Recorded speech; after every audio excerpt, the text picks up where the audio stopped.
속삭이신다. 내가 너를 고치리라. 그 말씀이 슬픔 위로 뿌리 내린다. 침묵하는 상처마다 그분의 평안이 피어난다. 말없이 그러나 완전하게 형상을 다시 세우시는 손길로.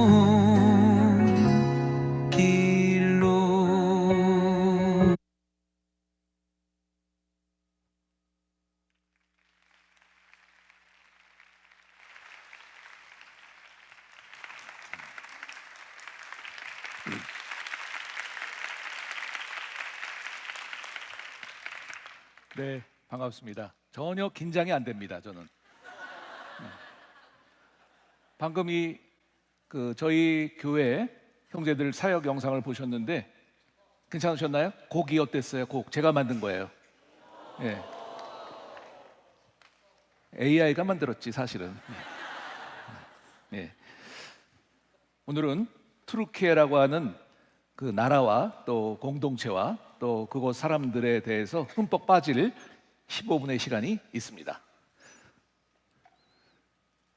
제가 왜 이 자리에 서 있나를 먼저 말씀을 드릴 수밖에 없을 것 같아요.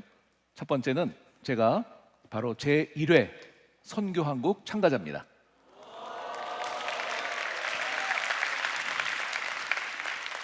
(88년도에) 제1회를 참석하고 나서 바로 이 선교한국에서 제가 마음속에 결단을 하게 되고 바로 선교지에 나가서 37년을 살다 왔습니다.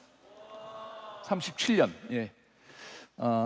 그 얘기를 좀 오늘 같이 드리고 싶은데요. 물론 비하인드 스토리로 제가 왜 여기에 있냐면 제 바로 뒤에 세바시 강사가 너무 잘생겨서 거기에 맞추다 보니까 할 수 없이 저를 불렀다는 얘기도 있습니다만 뭐 믿거나 말거나입니다. 네. 오늘 투르키에 대해서 좀 말씀을 드리고 싶은데 먼저 한국 분들과 뗄래야 뗄 수 없는 4가지 관계성이 있습니다.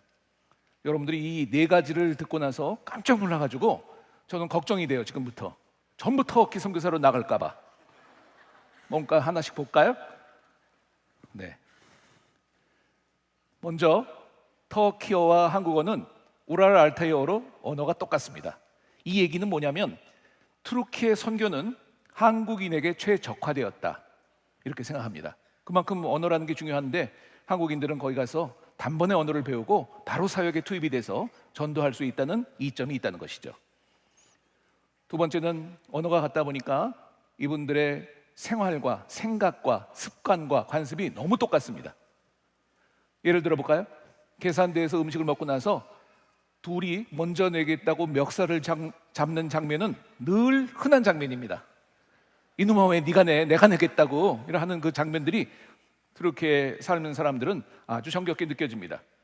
또 문 앞에서 서로 나가시라고 먼저 나가시라고 양보하는 모습도 정겹습니다. 결국 그들이 개걸음으로 같이 나갑니다. 우리나라 사람들은 다 이해가 되는 얘기죠. 세 번째는 조금 숙연해지긴 하지만 6.25 전쟁입니다. 6.25 전쟁은 우리나라 사람들은 이제 어느 나라가 참전을 했는지조차 기억이 없지만 투르키예 측으로 보면 공화국 처음으로 파병한 전쟁입니다. 그래서 수많은 사람이 참전을 했고 17, 18, 19살의 그 젊은이들이 770명이 전사했습니다. 그리고 많은 사람들이 다치고 실종당하는 전쟁이 6.25라는 것이죠. 그래서 우리가 투르키예를 가면 이 사람들이 우리를 보는 모습이 확 달라집니다. 처음에는 일본인이나 중국인으로 알았는데 한국인이라는 걸 알면서부터 이들의 태도가 바뀝니다.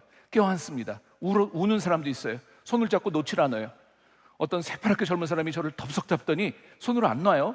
그래서 관계가 어떻게 되시냐고 그랬더니 사돈의 팔촌의 고모부의 삼촌께서 참전하셨대. 그렇게 따져보니까 남이에요. 남이라도 알고 걸고 넘어오고 싶어하는 그 마음이 터키 사람들에게 있다는 것이죠. 그 정도로 뜨거운 피를 가진 사람들이 저는 혈맹의 투르키예다 이렇게 말씀을 드리고 싶습니다.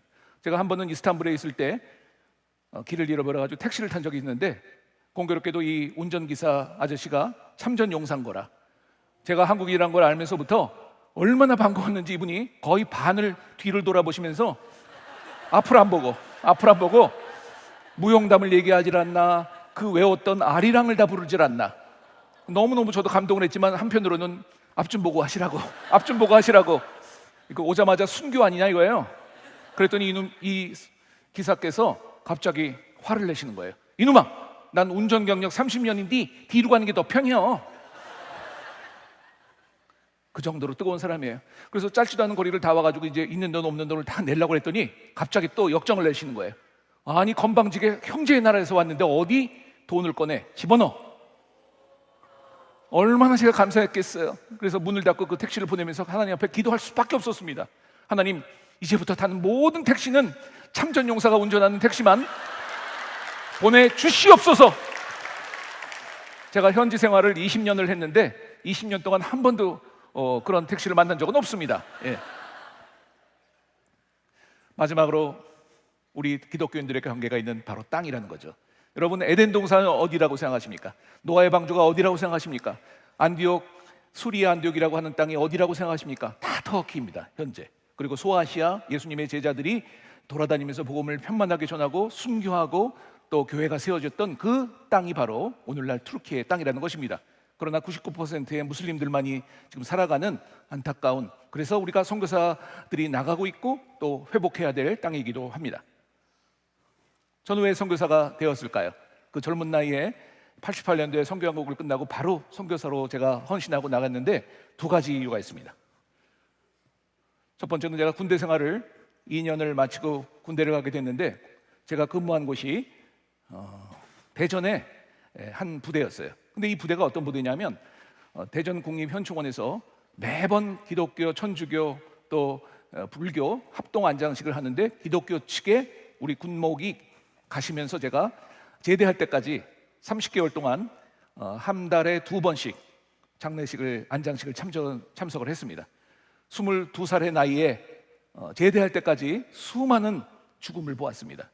갓 들어간 이등병부터 제대를 앞둔 병장까지 해서 그 많은 병사들이 한 줌의 흙으로 들어가는 모습을 보면서 22살의 젊은이가 무엇을 생각했겠습니까?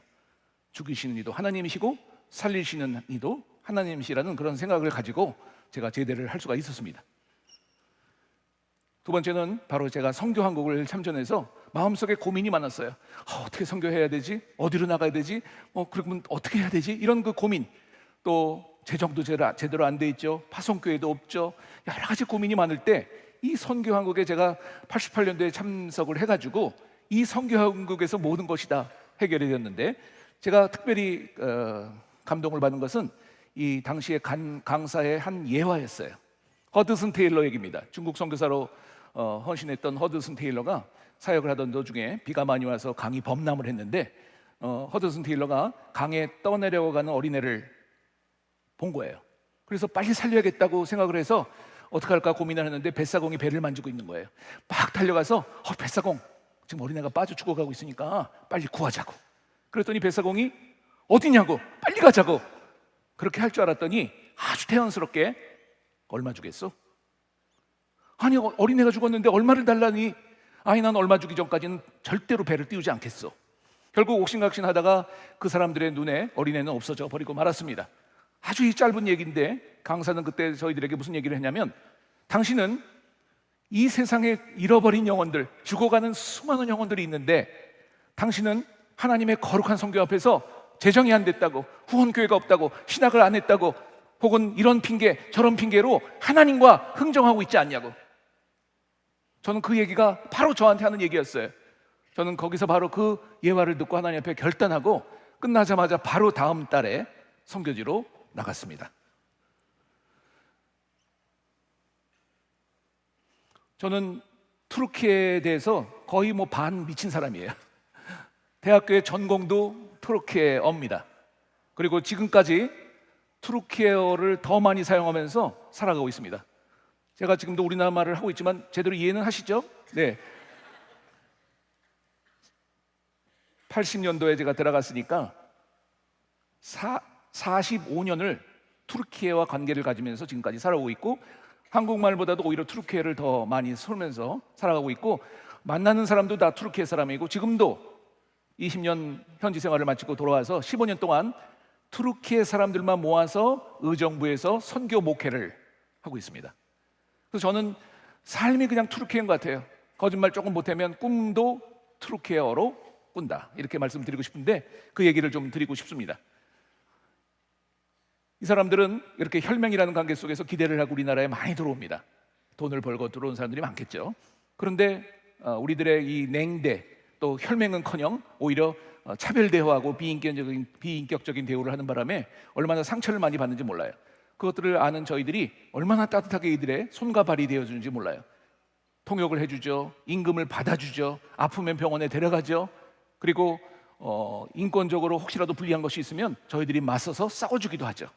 이런 식으로 평생을 제가 이 교회를 중심으로 사역해 왔습니다. 벌써 15년이 흘렀네요. 15년 동안에 정말 많은 일들이 그동안 있었습니다.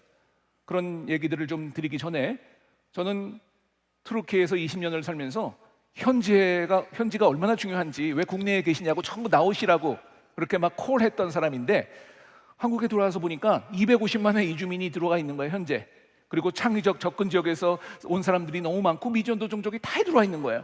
굳이 해외 선교도 중요하지만 굳이 거기를 국내를 놓고 우리가 한국, 터키로 혹은 다른 해외 선교지로 갈 필요가 없다는 생각을 저는 요즘 하고 있어요. 여러분, 유리한 점을 좀 제가 몇 가지 가져왔는데요. 이슬람권 같은 곳에서 사역하는 저희들로서는 여전히 탄압과 핍박과 테러와 이런 긴장감이 늘 있습니다. 그러나 우리 국내에서는 전혀 그런 것이 없다는 것이죠. 홈그라운드의 이점이 있죠. 삶을 통해서 내가 많은 이방 그 민족들에게 내 삶을 통해서 복음을 전할 수 있죠. 그리고 제한사항의 극복이라는 얘기가 뭡니까? 아직은 재정이 부족해요. 파송교회가 없어요. 아직은 뭐가 준비가 안 됐어요. 그리고 직장을 그만둘 수가 없어요. 모든 것들을 다 그대로 국내에서 그대로 하시면서 복음을 사역을 하실 수 있는 이점을 주님께서 허락하셨다, 저는 이렇게 믿습니다.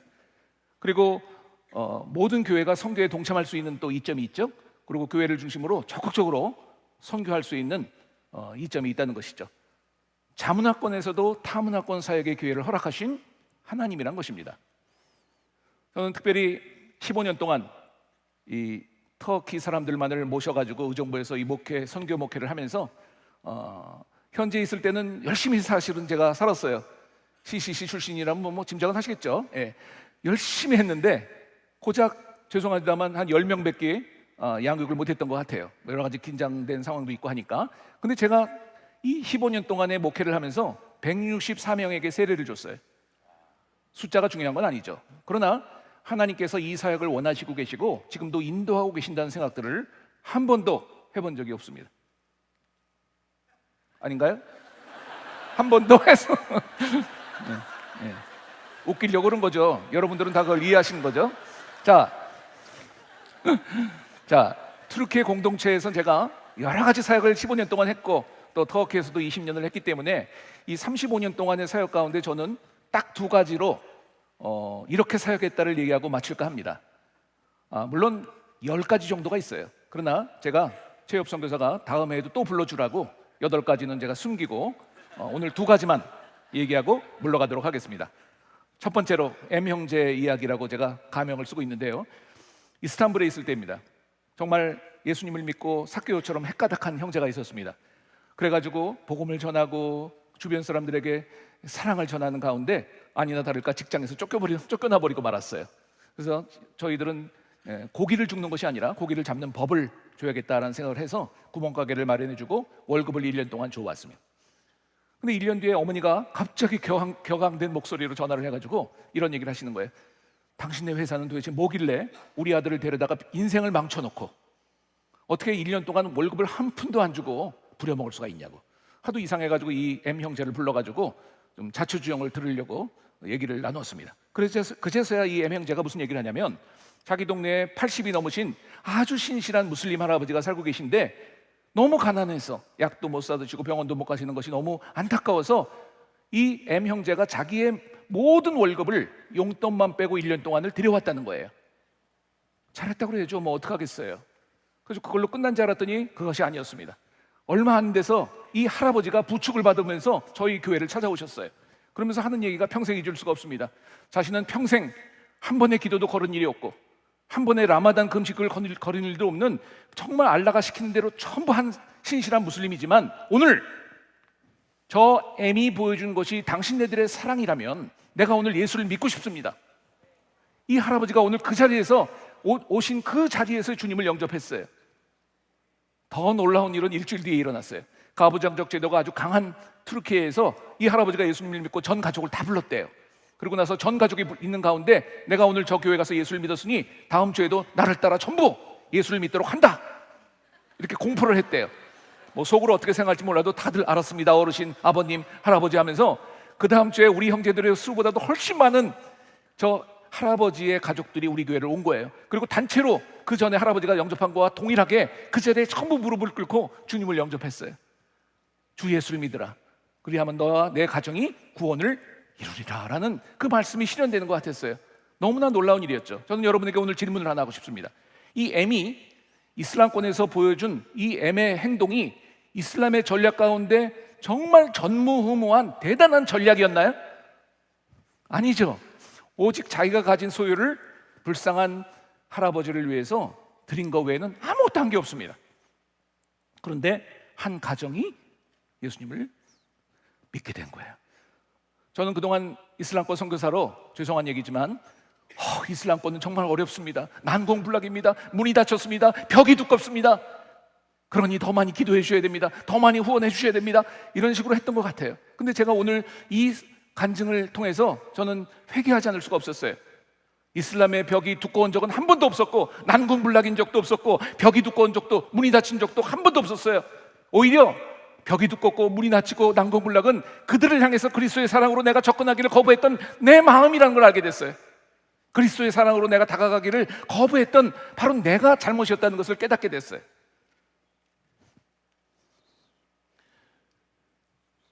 문제투성이 A 얘기입니다. 저희가 의정부에서 교회를 15년째 하면서 정말 잊지 못할 하나는 형제가 있어요. 잊지 못한다는 얘기는 부정적인 얘기인데 너무 말썽꾸러기고 문제투성이고 그러다 보니까 담임 목사인 저도 기도를 하면서 전도는커녕 하나님 쟤 좀 데려가 주세요. 터키로 좀 보내주세요. 아무 필요도 없이 해꾸지만 하고 우리 교회를 다 망쳐놓으니까 필요 없으니까 좀 데려가 주세요. 하나님이 제 기도를 응답하셨는지 제풀에 지쳐가지고 돌아갔어요. 터키로. 하나님 감사합니다, 할렐루야 막 그렇게 외쳤던 기억이 나요. 제가 코로나 전에 투르키예를 방문한 적이 있었는데 그 교회에서 예배를 보는데 갑자기 이 형제가 온 거야. 거기서 깜짝 놀랐어요. 이제 이 교회도 끝났구나. 그러면서 저를 찾아와서 막 반갑게 포옹하려고 하는 형제를 제가 싹 막으면서 네가 너까지 것이 왜 여기 와 있냐고, 나가라고 이 교회를 어떻게 망쳐놓으려고 네가 여기 와 있냐고. 그랬더니 조용하게 이 형제가 껴안으면서 그래요. 나 예수 믿었어. 예수 믿었대요. 거짓말하지 말라고. 그제서야 이 형제가 간증을 하는데 할 일 없이 그냥 빈둥빈둥 거리다가 투르키를 돌아갔는데 한 선교사를 만나서 교제하는 가운데 그날 밤에 꿈을 꾸는데 모든 천재가 다 물바다로 사람들이 죽어갔는데 자기도 허우적거리다가 하얀 옷을 입은 사람이 하늘에서 내려오더래요. 그래서 자기도 살겠다고 덥석 잡았는데 누구냐고 물어봤대, 꿈에서. 그랬더니 네가 핍박하는 예수라고. 혼비백산에서 식은땀을 흘리면서 그 다음 날 깨어나서 바로 교제하던 선교사한테 가서 주님을 영접하고 양육받고 자라기 시작했습니다. 여러분 놀라지 마세요. 이 형제가 지금 어떻게 됐냐면 투르키예를 이끌어가는 현지 교회의 목사가 됐어요. 한 못난 선교사는 전도는커녕 보내달라고 기도하는 사람이 있는가 하면 하나님께서 이 형제를 어떻게 만졌는가를 저는 보면서 회개도 했을 뿐더러 하나 깨달은 게 있어요.